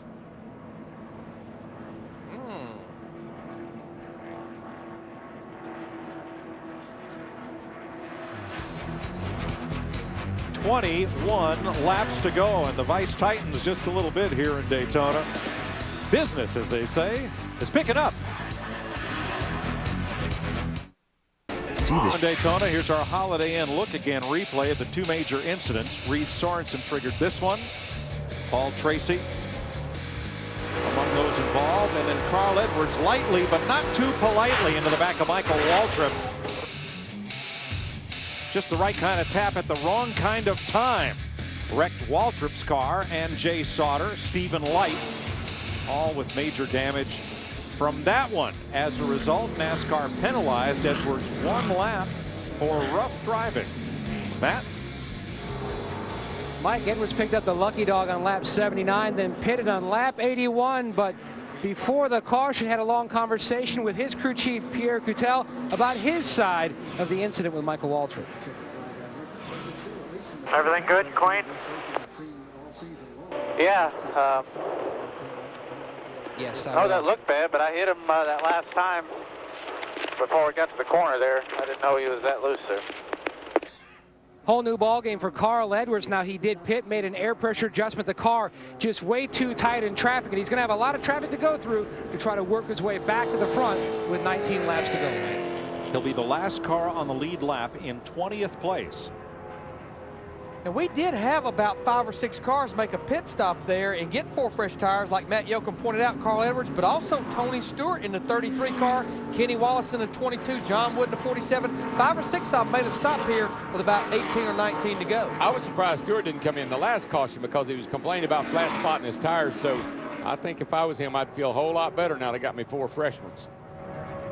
John Andretti returning to the scene of his first Nextel Cup win. He is a rookie in the Busch Series, running third. Dick?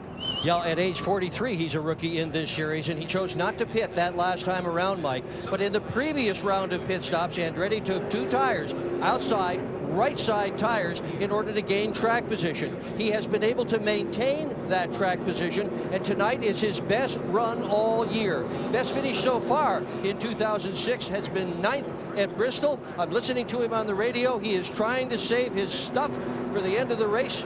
Maybe, just maybe, we're going to have another upset tonight. Well, Andretti started 30th. 3 of the last 4 Busch races here have been won from outside the top 10 starting spots. Aerial coverage from the Goodyear blimp. Goodyear Eagle tires with carbon fiber technology for enhanced handling and performance. I don't believe that 8 car will let you save anything. Whatever you got, you better use it. You better use it now. But you know, back to John Andretti, we talk about him being a Robestas Rookie of the Year candidate. He's second in those points, only 10 points behind Bernie Lamar. And Lamar right now is running 25th, 1 lap down. P.J. Jones back on the lead lap. He's in 14th place and one of the quicker dodges on the racetrack. And he was one of the quicker dodges down here in February. Sat on the outside of the front pole, actually with Aaron Fike in the 43 car. This race team sat on the outside of the front row. And remember, his car would not crank at the red flag, had to get a little push start. Can anyone run with and beat Dale Jr.? Let's find out. It'll be 17 laps to go. Well, this is a good window right here. It really doesn't give Dale Jr. enough time to get away from these guys if they'll stay hooked up to him. On the last restart, Jr. got a big lead in turns 1 and 2, and they lined up and inhaled him down the backstretch. Well, you just see right there how he just drives off from the guys behind him without any problem at all. Now, obviously, when he gets on the back, they're going to all gang up on him and chase him down, but it just shows what kind of car he's got tonight. We have seen that on every restart where he pulls them 4 or 5 car lengths by the time they get to the exit of turn 2. Look, Darrell, he's running time trial laps right down around the bottom of the racetrack all the way around. He can run wherever he wants to. You watch, he'll run the bottom. I watch, he's going to slide up in front of Brian Vickers right here and close the door on Vickers. And all Vickers can do is just kind of get in behind him. Left front tire rub on Regan Smith. Perhaps from earlier contact. Andretti looks low. Vickers to block. Harvick looks low. He's going to go to the bottom. He's going to bring his teammate Clint Warrior in the 2. Look at the damage on the 2 cars we're riding with him. Remember, he was backwards on that big wreck back on lap 57. Well, we got the 2 powerhouses here working against each other. We got Childress working on DEI. And 3 wide behind them. Coming around to 15 laps to go. Oh, by the way, and there's a Henry car in there, too. Look at the run Mike Wallace in that 1 car got right there. Remember, he was involved in that wreck as well. They made a decision to make a pit stop back on lap 64. He's fighting his way back to the front. 2 consecutive top 10 finishes at Milwaukee and at Kentucky for this team. tell you what, Mike Wallace always runs. He's kind of like my brother. He always runs good here. And Wallace in the one. Look at the push he gets from Kyle Busch going down the back straightaway. Oh, that's a bump. Right in the middle of the straightaway, though. He gets a second little push, and then I think Kyle Busch will finally get off of him before they turn down in the corner. They were hooked together. Harvick coming on the inside. Vickers on the outside with Andretti. And they're all chasing Dale Jr. Dale Jr.'s loving every bit of it. I tell you, that Vickers car is not a bad piece, sitting right back there behind Jr. Tomorrow night, all the Nextel Cup stars for 400 miles in Daytona, 7:30 on Fox.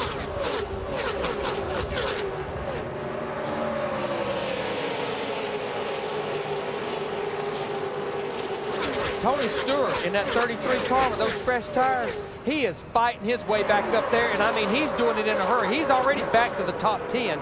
There you see him on the bottom of the racetrack, pulling up side by side with Mike Wallace in the one. Trouble for Casey Kane. He's drifted all the way to the tail end of the pack, but still running. Darrell, I know it's a hard tire, but if your car's not driving good, fresh tires will make that thing drive pretty good for a few laps. Oh, yeah, that's where Dale Jr.'s advantage is. As the longer they run, the more he's able to drive off. But on these short runs, outside. Mike Wallace got a wheel mark in the door last lap. Clear, there you go. 13 to go. And Vickers is lined up right on the back bumper of Earnhardt. I think those first four right there, if they play their cards right, stay hooked up to Dale Jr., they might be able to slip away from this other crowd back here. J.J. Yaley has joined that threesome that included Earnhardt, Vickers, and Harvick. Vickers looked to the inside. Dale Earnhardt Jr. put the block. Now this is a group again. John Andretti in the 10, Kyle Busch in the 5. They're trying to go back up there and catch those front four. I think Kyle Busch has learned a lot about bump drafting since we were here in February. Clint Boyer now joins that lead group. Jeff? Mike, I just wanted to remind everybody, don't forget, back in Talladega, Brian Vickers, he did an excellent job. He was a great teammate, working with with a lot of different drivers, not only in the Busch Series, but also during the Cup race on Sunday. But he's done a great job at these restrictor plate races as of late. Back in Daytona, even in February, he's had strong runs. So with just a little bit of help, he may be able to get up there and pull a fast one on Dale Earnhardt Jr. if he's not careful. 11 laps, 28 miles to run in Daytona. Dale Jr. playing the Pied Piper. Is the Stack Daddy. Something is real, you know it. 8 laps to go. Dale Jr. still leading. He took the lead for the first time on lap 16, the first and only time. Jr. has now led 78 laps of this race. That's our Just for Men right on target move of the race. Just for Men targets only the gray, ain't nothing like it. 7 to go, and behind Earnhardt, Brian Vickers, Kevin Harvick, Clint Boyer, and this is John Wood. Coming to pit road with a right front down. Well, a 2.5-mile racetrack, if it had to happen, it happened pretty conveniently because you can see it happened right there at the entrance to pit road. Now, John Wood was still on the lead lap with this 47 car. A break for the Armor All car, but we stay green with 6.5 laps to go. See that one car on the inside there, the Hinkle car, the 60 car, that's Carl Edwards, worked his way back into the top 10. Remember, penalized for rough driving not that many laps ago. Got the free pass, working, trying to get back to the top 5. Boy, I tell you, that 57 car, Vickers, is trying every way he can to find a way around our leader up here. He was looking like Edwards 8th, fighting for 7th against Martin Truex, as the front four try to play keep away from this second pack. I felt like they could break away. Those 4 cars were really quite good together. It'd be up to Carl and the 1 car, Mike Wallace, back here to maybe chase them back down. And guys, I know Brian Vickers, his plans are all set for 2007. Can you imagine how bad the kid wants to win a race, whether it's a Busch or a Nextel Cup race right now? You know what? I think he's just really happy right now. Not that he's leaving that team, but that he has somewhere to go, something to look forward to, and he's driving with confidence and ease. I watched some of his interviews now, Larry, and he's got a smile on his face, and the pressure's off. 5 laps to go. You notice that second pack, Mike Wallace in the 1 car, he's taking the lead of that group, bumped up into the 5th position. Carl Edwards in the 60 takes a look to the inside of Mike Wallace. Darrell, I think you were talking about it earlier. Your best friend right now would be that yellow line. You got it. Or an orange car. Junior has a tire going flat, he says. No. He's just messing with Pops. Well, he's fighting the wheel, Darrell. This time by will be 4 laps to go. 4 to go. You're 2 ahead of the group in your mirror. Saw some debris there. Penalty for Kyle Busch in the backstretch. He dipped below the yellow line. He'll get a drive-through penalty. And what that means, he must have gained a position. If he didn't gain a position or he gave it back, they would not penalize him. And this is pretty much going to take a car that's up there in the top 10, pretty much right out of the picture. Darrell, if Junior says he has a tire going soft, what's the difference in the? Obviously, it's not flat, it's not blown out. What's the difference in the field? I think every driver I've known in my whole career, 5 laps to go, something's wrong with the car. It's got a tire going down, the engine's starting to blow up. There's something wrong with the car. Especially when you've had a car like he's had tonight. Exactly, and it's always when you're really dominant like he's been tonight. He's led 82 laps of this race. Let's show you the penalty call for Kyle Busch. In the lows, number 5. Peeks out from behind Carl Edwards.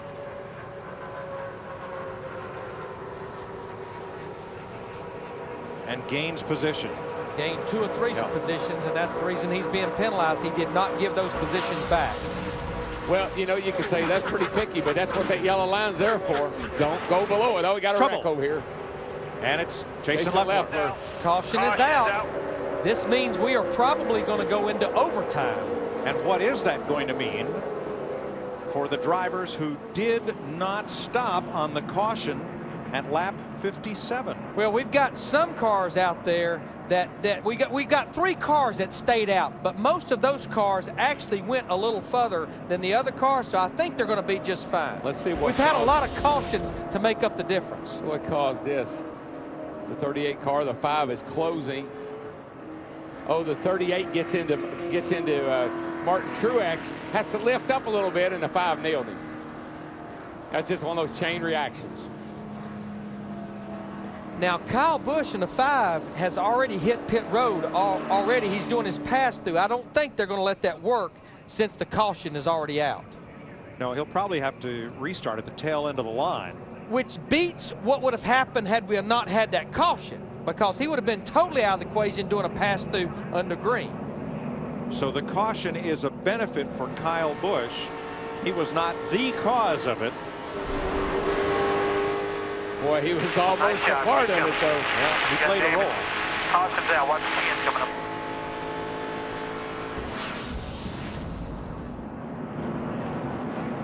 So we will go to overtime with Dale Earnhardt Jr. leading. Jason Leffler on pit road for service. He was running pretty good. He was up, well, he's 18th on the board there.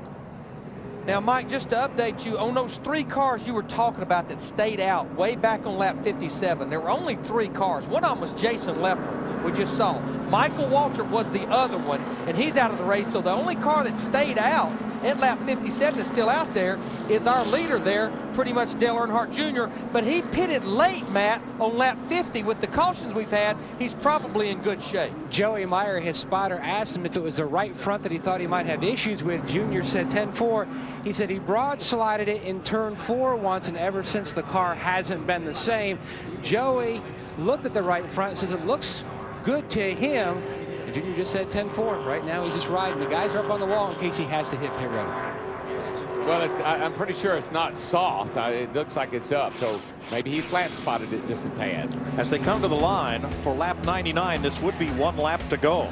But NASCAR will make an attempt to finish this race under a green flag, white flag, and checkered flag lap. That is overtime. Earnhardt Jr. has 20 wins in the NASCAR Busch Series, including February of '03 here in Daytona. And July that same year,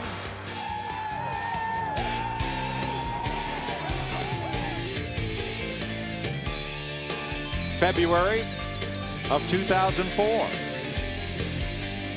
So he's trying to take his 4th different paint scheme and sponsor to victory lane. And if he wins tonight, he will tie Harry Gant and his father with 21 wins since this became the NASCAR Busch Series in 1982. Brian Vickers is the man who is trying to deny him. Steve? Mike, DW just talked about how at ease Brian Vickers is in the race car. Crew Chief Peter Suspenzo just told him, you've improved so much drafting the last 2 years. Brian said, thank you, man. That means a lot to me. Brian Vickers' game has really risen. He's ready to win. It's just a matter of time. But will tonight be the night? Or Kevin Harvick, who started 42nd and runs 3rd? I think that 8 car is going to have to mess up here somehow because he's just got too strong a car on these restarts and everywhere. He's just strong, man. Look at him pull away.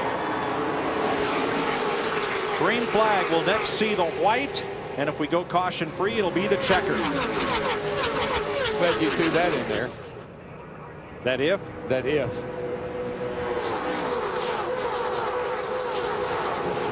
You see Carl Edwards in the 60 car going to the high side. This is a battle for 5th with Mike Wallace in the 1. Single file restart. Kyle Busch had to start at the tail end. But look at the run J.J. Yaley got in the 18 car. He's going to go by both of them down the back straightaway. There you see Earnhardt Jr. putting the block on Vickers twice down the back straightaway. Denny Hamlin in trouble. No caution.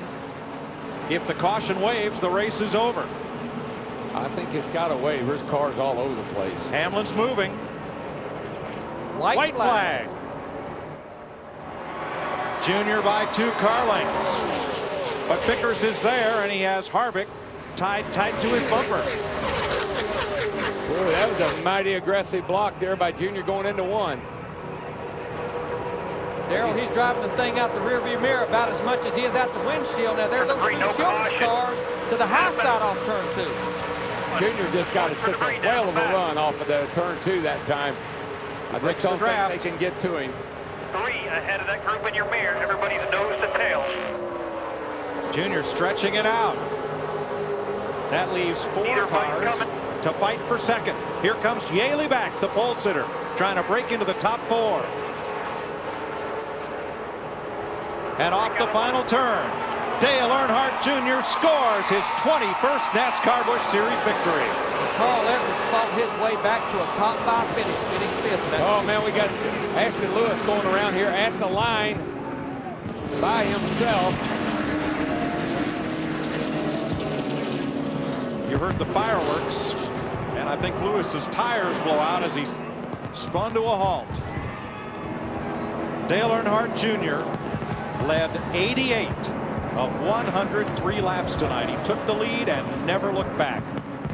There's his buddy back there, Truex, driving Marcus Farland's car this weekend.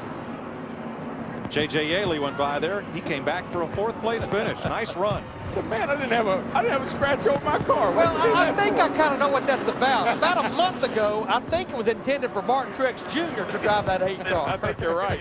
Oh, y'all. Great run for John Andretti in that 10 car, finishes in the 10th position. And a nice run for Mike Wallace, the first Dodge across the line in 7th. And I'm going to give another call in the 43 car.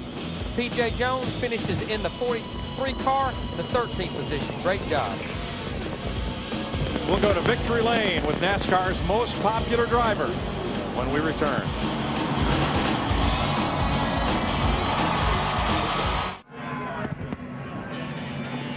A familiar sight at Daytona, an Earnhardt in victory lane. Dale Earnhardt Jr. with a dominating performance. In fact, so dominating in his burnout celebration, broke the transmission. Broke the transmission. Turning all those RPM, and all of a sudden the car just kind of like quit running, quit pulling, and it's kind of like we're stuck right there on the start-finish line. Not a bad place to be stuck, though. That's a good place to be stuck. You'll see him in action on Fox tomorrow night, of course. 88 of the 103 laps as Dick Berggren is down there with the winner. Dick? First, huh? Yeah, this is a first. How about this?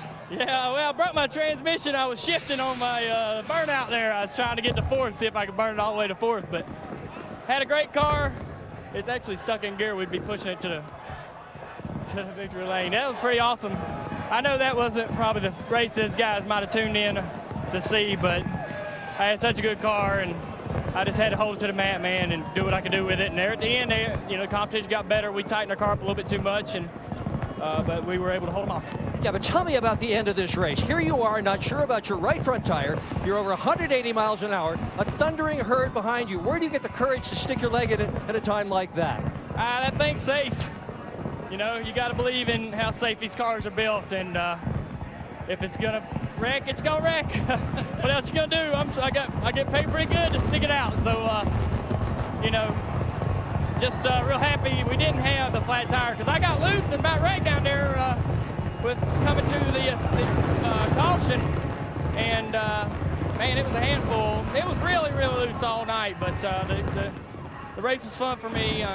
Hopefully next year will be a little more competitive. They needed to bring a little bit better tire. The tire was a little hard. Congratulations. Thanks 5 wins. Congratulations. Dale Earnhardt Jr. and the crowd behind him loves it. Steve. With Kevin Harvick, Dick, and Kevin, you guys had to overcome a lot of adversity today. Your crew chief, Shane Wilson, was ejected for unapproved modification to the aerodynamics. You had to start from the back, but boy, you just motored to the front. How does that make you feel? Well, it makes me feel good. This U.S. Coast Guard Chevrolet team is, you know, can pretty much overcome anything. So, you know, the tires kind of screwed up the race tonight. They were horrible, and I think that's probably the worst race that we've ever seen at Daytona in these Busch cars in the last 5 years. This is usually the most exciting, best race, and goes to show you how much the tires can screw our race cars up. Kevin, you always race hard, but did you have any additional incentive tonight? Well, I mean, it's just, you know, you want to go out there and prove a point. You know, no matter what they do or who they are or where they come from, we can beat them. So it's makes us all feel good, and that's what we're all about. Good luck tomorrow night, Kevin. Matt?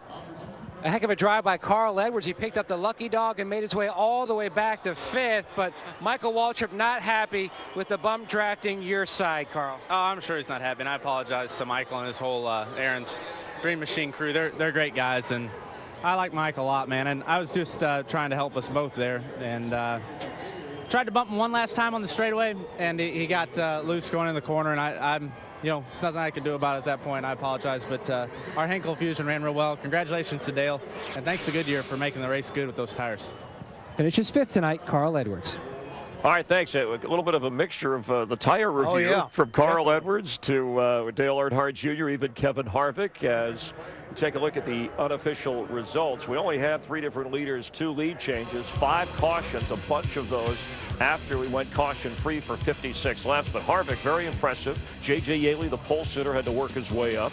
You see Carl Edwards finishing 5th. Martin Truex Jr. in for McFarlane. And we see Jamie McMurray, Tony Stewart. Yeah, didn't have quite the run I think he was looking for in a brand new ride there. Finishes up 12th, but a great run by P.J. Jones in that 43 car.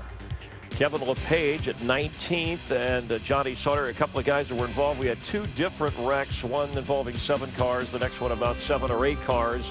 All drivers okay, but it took some drivers out of the race. And as you pointed out at the time, Dale Earnhardt Jr. staying out, so it allowed him to avoid getting caught up in those wrecks. Good call right there by Tony Eury Sr. by keeping him out, kept him out of trouble, but he also had a great race car, had no reason to come to pit road. And I mean, let's face it, he put a whooping on him. Brian Vickers, best finish of this year. He's standing by with our Steve Burns, the second place finisher. Thanks, Chris. And at the end of that race, Brian, we heard your crew chief, Peter Suspenzo, say how improved you've become on these restrictor plate races. But was there any scenario in which you're going to be able to get by that 8 car?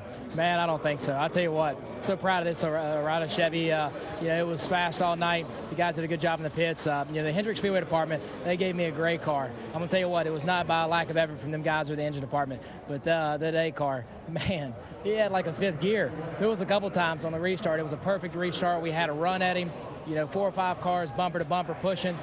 And as soon as he was ready to pull out, block, and go, he just, man, dropped the hammer and went. I don't think there was any scenario other than maybe him wrecking, having a flat tire or something like that. But congratulations to those guys. I'm really proud of these guys. You know, we ran well all night and had a good race. Good luck tomorrow night, Brian. Good job. Thank you. Chris Myers. All right, thanks, Steve and Brian. Another terrific run. Kevin Harvick has opened up the largest points lead so far this year. He's pretty much dominated after 18 of 35 Busch Series races. Carl Edwards running second, Greg Biffle sixth, Menard seventh. Let's check in for some final thoughts from tonight. Looking forward to tomorrow night on Fox. Rejoin Darrell, Larry, and Mike. Well, Chris, tonight's win should not come as a surprise. In the last 15 restrictor plate races in the NASCAR Busch Series, Dale Earnhardt Incorporated has won 10 of them.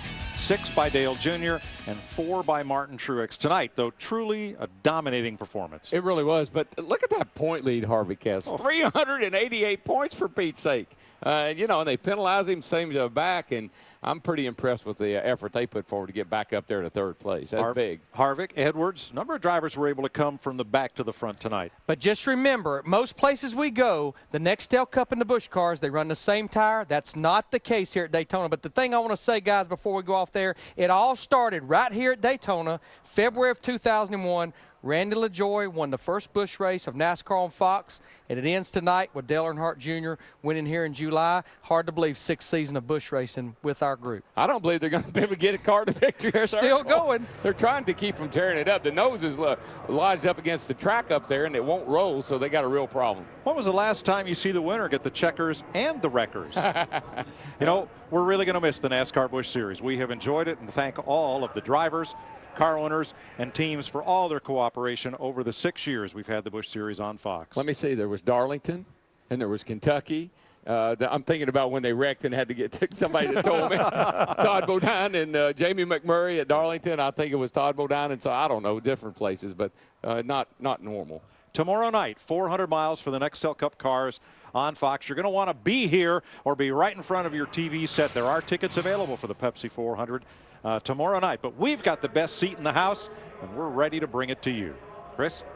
All right, thanks, guys. And our technical crew, and you'll see where you see the drivers crawling along in the finish of this race, we'll put the names and nicknames of a lot of our people just below that who work in different departments. Also from the Hollywood Hotel, Ben Alltop, Captain Brian Crispin, Hollywood, Katie Entwistle, Kathy. P Squared is Patrick Perrin, our researcher. We also have Margaret Thompson, Molly, some of the people that we appreciate their help. David Blatt, the Gladiator. Judy Wong, Black Widow, Derek Manning, D-Rock, Greg Scopatone is how we like Scope, Richie Zions is Z, a guy named Deuce, Bill Brown back in our home office. Some of the names, some of the cameramen you may not see, Nelson Hastings, Nelly, and Hey Rusty, Jeff Wilson from RoboVision, JD, T-Bone, and Uncle Bob, Fish, Pack Daddy, DT from Graphics, Sports Media, Light and Slow. Those are some of the nicknames, and they all work hard to bring you racing, whether it's Busch Series or Cup racing. And don't forget Drano. Don't forget who? Drano. Oh, Drano. Well, he's here in the his name was on the crawl. He's the guy I got to pick on.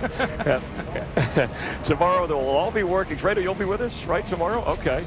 On Fox at 7:30 Eastern, 4:30 Pacific. Mike mentioned the Pepsi 400. On the pre-race show, we'll talk to Jimmy Johnson. He'll tell you why you shouldn't hear certain things you shouldn't hear over the car radio. And Jeff Gordon, king of the road, will he be king of restrictor plate racing? We'll talk live with him. Coming up on the East Coast, Rescue Me. On the West Coast, you'll see Cops. Well, Jeff, let's look for tomorrow. Boris Said on the pole with Tony Stewart, defending champ, right alongside. Road race ace right there. Surprised a lot of people today, sitting on the pole for tomorrow. All right, so you got Dale Earnhardt Jr., you got Jeff Gordon, and you got Tony Stewart. That's going to be a pretty wild race tomorrow night. Kevin Harvick, he'll be back again, so it's going to be a great race for sure. All right, Saturday night, you'll want to be with us for NASCAR on Fox. Also got to thank our entire pit crew, our pit reporting workers of Steve Burns, Matt Yoakum, Dick Berggren. Also up in the booth, Mike Joy, Darrell Waltrip, Larry McReynolds from the Hollywood Hotel. For Jeff Hammond, I'm Chris Myers. If we left your name out, we'll work it in tomorrow. The important thing is you get to sit back, relax, and enjoy NASCAR on FX tonight. And tomorrow, we hope to see you 7:30 Eastern, 4:30 Pacific. Part of your 4th of July holiday weekend with us. We'll see you NASCAR on Fox tomorrow night.